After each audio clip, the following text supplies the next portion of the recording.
Policía política de Vargas Lleras. Después de una multa por 80 millones de dólares que me impuso arbitrariamente la Contraloría de Bogotá por no subir las tarifas de Transmilenio, las que ustedes les cobran todos los días, y ahora que ha sido admitida la demanda contra esa decisión por el Tribunal Administrativo de Cundinamarca, se propone el Contralor de Bogotá, Juan Carlos Granados, exgobernador de Cambio Radical de Boyacá, imponerme una multa por más de 230 millones de dólares. Además de embargar mis bienes, que no eran sino 2 cuentas de banco sin fondos que tenía desde hacía más de 30 años, y de impedirme laborar en mi país, el Contralor Granados ha embargado los bienes del secretario de Hacienda Ricardo Bonilla, gran profesor de Economía de la Universidad Nacional, de Aldo Cadena, un rancho de paja en el Magdalena, y del actual alcalde de Ibagué y secretario de Salud de Bogotá Humana, Guillermo Alfonso Jaramillo, que eran 3 hectáreas de tierra. Se trata de una labor sistemática de persecución contra los dirigentes del progresismo, hecha desde un aparato administrativo del Estado usado como fortín de la clase política corrupta de la capital y de Vargas Lleras, mi oponente hacia la presidencia de la República. En su actividad de embargo y de incautación de bienes, como lo hacía el viejo Partido Conservador contra los liberales a principios del siglo XX, la policía política de Vargas Lleras se encuentra sorprendida. Entre más sube en la jerarquía de funcionarios de la Bogotá Humana, menos bienes tienen. ¿Qué sucedería si esos embargos se hicieran contra la familia Uribe, los dirigentes uribistas o los de Cambio Radical, incluida la familia de Vargas Lleras? Para lograr tamaño desatino, el Contralor Granados, con varios procesos en la Fiscalía por corrupción, ha quebrantado la ley varias veces. En primer lugar, cuestiona mis decisiones expresadas a través de mi decreto tarifario o las tomadas conjuntamente en la Junta Directiva de la EBE, Empresa de Energía de Bogotá, cuando son asuntos que no me convierten en sujeto fiscal, bajo la competencia de su investigación, ni están contempladas en la ley que regla el control fiscal en Colombia.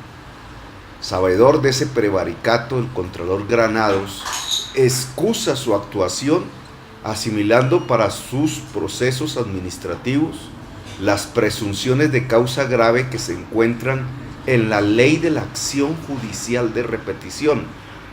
Y discúlpenme un poco este acercamiento técnico, jurídico al problema, olvidando que ese proceso, el de la acción judicial de repetición, está reservado exclusivamente para los jueces, goza de todas las garantías de los procesos judiciales y no puede ser asimilado por autoridades administrativas que no tienen ese poder de sanción. Las presunciones de culpa grave del proceso judicial de repetición son, según la ley, a. haber sido condenado penal o disciplinariamente por los hechos. Yo jamás he sido condenado ni penal ni disciplinariamente por los hechos que me investiga el Contralor. Y b. infringir flagrantemente la ley. Resulta que todos mis decretos hoy son completamente legales. Ninguna se produce de esas causas en mi conducta. Pero es así como logra multas tan altas, impagables para la vida de una persona común y corriente como usted o como yo, que no han sido impuestas a ningún colombiano, ni siquiera a aquellos condenados penalmente, ellos sí, por corrupción, como el caso de los empresarios de obras del cartel de la contratación o el alcalde Samuel Moreno. Las multas que me ha impuesto Granados son más altas que lo que pagaron a Colombia como indemnización por robarse Panamá, o las que pagó el gobierno alemán como indemnización por la Primera Guerra Mundial. Tamaño exabrupto se hace bajo el silencio de la prensa, cuyos directores en el fondo se complacen con las medidas. Ojalá saquen a Petro de la política y de la libre expresión en Colombia, dirán ellos. Bajo la inacción del presidente de la República y bajo la mirada del Contralor General de la Nación, que luego de estos exabruptos se extraña porque demandan el poder de su órgano administrativo para eliminar derechos políticos de los ciudadanos colombianos. Todos los tratados de derechos humanos internacionales, los que ha firmado Colombia, dicen que ninguna autoridad administrativa, léase del gobierno, léase de la política, puede quitarle los derechos políticos, que son derechos fundamentales en Colombia y son derechos humanos en el mundo, tal como lo hizo Alejandro Ordóñez en su momento. Mi decisión de construir una tarifa diferencial, que no es un subsidio, y de establecer el subsidio Sisbén, ese sí subsidio, permitió que 500.000 de personas de los estratos con menos capacidad de pago de Bogotá se subieran diariamente a un bus, cuando antes por razones económicas hacían largas jornadas a pie. Logró disminuir los tiempos promedios de movilidad de Bogotá y desacelerar el uso del carro y la moto, logrando una base de mayor sustentabilidad en la movilidad, objetivos todos que se proponen las ciudades modernas del mundo en el siglo XXI. Medidas que debían ser acompañadas de la construcción del metro y los tranvías, que el mismo Contralor Granados ha dejado suspender. El decreto de tarifas es hoy plenamente legal y se expidió bajo mis competencias constitucionales y legales como autoridad de transporte de la ciudad. No solo el decreto de tarifas es legal, sino el del POT, el del aseo. Tenemos la paradoja imposible en un país democrático en donde se me multa y se me intenta quitar mis derechos políticos por medidas que expedí y que los jueces han declarado legales, o donde no han encontrado razones hasta el momento para declarar una ilegalidad de mis actuaciones. El proceso por el cual se compraron al grupo privado extranjero Citi sus acciones en TGI fue acompañado de la mejor asesoría técnica. La empresa que valoró las acciones, Sumatoria, es de la mayor experiencia y prestigio en Colombia en valoración de empresas. Sus dueños no tienen la más mínima afinidad ideológica o política conmigo, y yo me ceñía a su consejo técnico que mostraba que dicha operación sería la más rentable para la empresa de energía de Bogotá y por tanto para los intereses de Bogotá en por lo menos la última década. Y oigan, así fue. La rentabilidad esperada del 28% en el primer año, 2014, fue del 35%. En ese año logramos la primera repartición de dividendos por 600.000 millones de pesos y la transportadora de gas internacional TGI se convirtió en el mayor aportante de utilidades a la empresa de energía de Bogotá, desplazando a Codensa en ello. Convertí a TGI en la joya de la corona de la empresa de energía de Bogotá.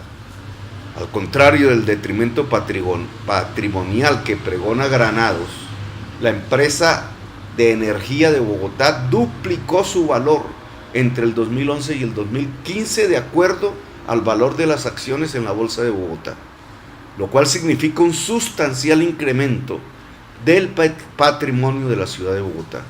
Sin embargo, por estos logros se me multará con 230 millones de dólares.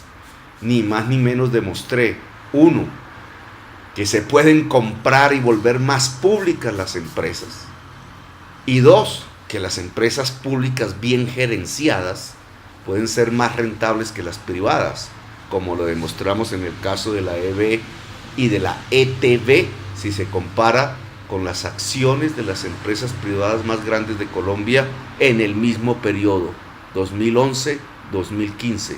Las acciones de ETB y de EB se comportaron mejor que las 20 empresas privadas más grandes de Colombia. Granados, con funcionarios sin los conocimientos técnicos y la experiencia de Sumatoria, dice que esa empresa se equivocó en su método de valoración y que por tanto yo soy culpable por haber seguido su estudio. Como en las decisiones de la empresa de energía de Bogotá en su junta, participaron personas cercanas a Santos, a Luis Carlos Sarmiento y a Vargas Lleras, Granados comenzó por exonerarlas, y algo sin precedentes. La oferta con el precio exacto de la acción propuesta por la empresa de energía de Bogotá al grupo privado City se hizo cuando yo no era alcalde y el alcalde era Pardo. Sin embargo, a Pardo lo exoneró y a mí me acusó. Granados fue un gobernador de Boyacá con serios cuestionamientos de corrupción que el fiscal Néstor Humberto Martínez no investiga, dado que Granados es militante de Cambio Radical. Granados oficia como la policía política de Vargas Lleras y trata de debilitar la fuerza del progresismo y mi candidatura presidencial no por métodos democráticos, el de la confrontación de tesis y programas, sino con el método tradicional de la oligarquía, la eliminación del rival. Completo año y medio de casi absoluto bloqueo económico, sin ingresos excepto algunas conferencias. Mi familia ha podido apenas resistir, mis hijos estudiar. No tengo ni cuentas ni tarjetas, ni opción de empleo alguno.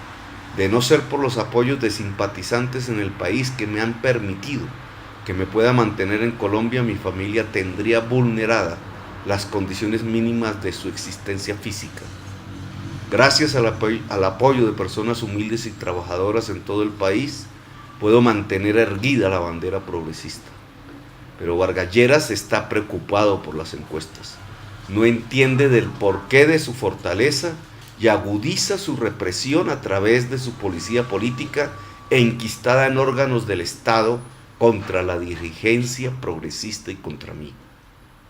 Creo que es el momento de movilizarnos, de convocar las fuerzas que defienden la democracia en América y en el mundo, de solicitar a la justicia su acción. Si nosotros dejamos violar nuestros propios derechos políticos fundamentales, no tendremos autoridad alguna para defender los derechos de la sociedad colombiana.